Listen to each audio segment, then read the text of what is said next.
patogen infeksiyalarimizga qarshi ta'siri kversetin alkaloidda bor, lekin regeneratsiyada qatnashmaydi. Regeneratsiya jarayonida ko'proq o'simlik tarkibidagi karotinoidlarimiz qatnashadi.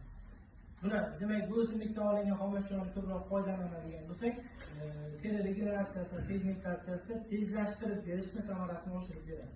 Ya'ni bizni hayvonlarni odam davolayotganda asosiy maqsadimiz tezroq, samaraliroq davolashimiz. Boshqa dori vositalari bilan samaraliroq va tezroq davolash maqsadimiz.